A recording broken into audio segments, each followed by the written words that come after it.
ఎందుకో చెబుతున్నాడు ఇక్కడ. పెద్దలు విచ్చేసినచో బద్ధకమునైన దుష్ట పద్ధతినైన. కొంతమంది బద్ధకం వల్ల లేవు, కొంతమంది వ్యతిరేకత వల్ల లేవు. మనం లేచేది ఇక్కడ ఎందుకంటే ఆ పెద్ద ఆయన పాపం 10వ తరగతితో చదువు ఆపేసి ఉంటాడు. వీడు ఇక్కడ బీటెక్ కదా, ఆయన 10వ తరగతి బీటెక్కే చూస్తున్నాడు, కానీ ఆయనకు 70 ఏళ్ళు ఉన్నాయి. ఆయనకున్న జీవితానుభవం ఈయనకుందా? ఇంత చేస్తే వయసు 20. ఇక్కడ ఆయన 10వ తరగతితో ఆపేసి ఉండొచ్చు. బహుశా కనుక్కుంటే కారణం చెబుతాడు. ఆయన వాళ్ళ నాన్నగారికి ఏదో పక్షవాతం వచ్చి ఉంటుంది పాపం. ఆయన ఆ తర్వాత చదువు ఆపేసి ఇంట్లో కూర్చున్న మహానుభావులు చాలా మంది ఉన్నారండి. చెయ్యెత్తి నమస్కారం చేస్తున్నా, చెయ్యెత్తి నమస్కారం చేస్తున్నా. చదువులు మధ్యలో ఆపేశారండి చాలామంది మగవాళ్ళు. పూర్వం యూనివర్సిటీలో చేరిన వాళ్ళు ఆపేశారండి. ఎంఎస్సీలో చేరిన వాళ్ళు ఇంటి దగ్గర కబురు వస్తే తండ్రికో తల్లికో బాగోలేదని వైద్యం చేయడం కోసం ఎంఎస్సీ లాంటివి 1 సంవత్సరం చదివి 2వ సంవత్సరం మానేసి ఇంటికి వచ్చారండి. తల్లిదండ్రుల పట్ల బాధ్యత. That is India, that is India, that is India.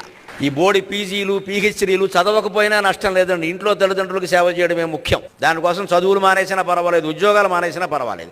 ఎలా గడుస్తుంది అన్నది ఉన్నదాంతోనే గడుస్తుంది.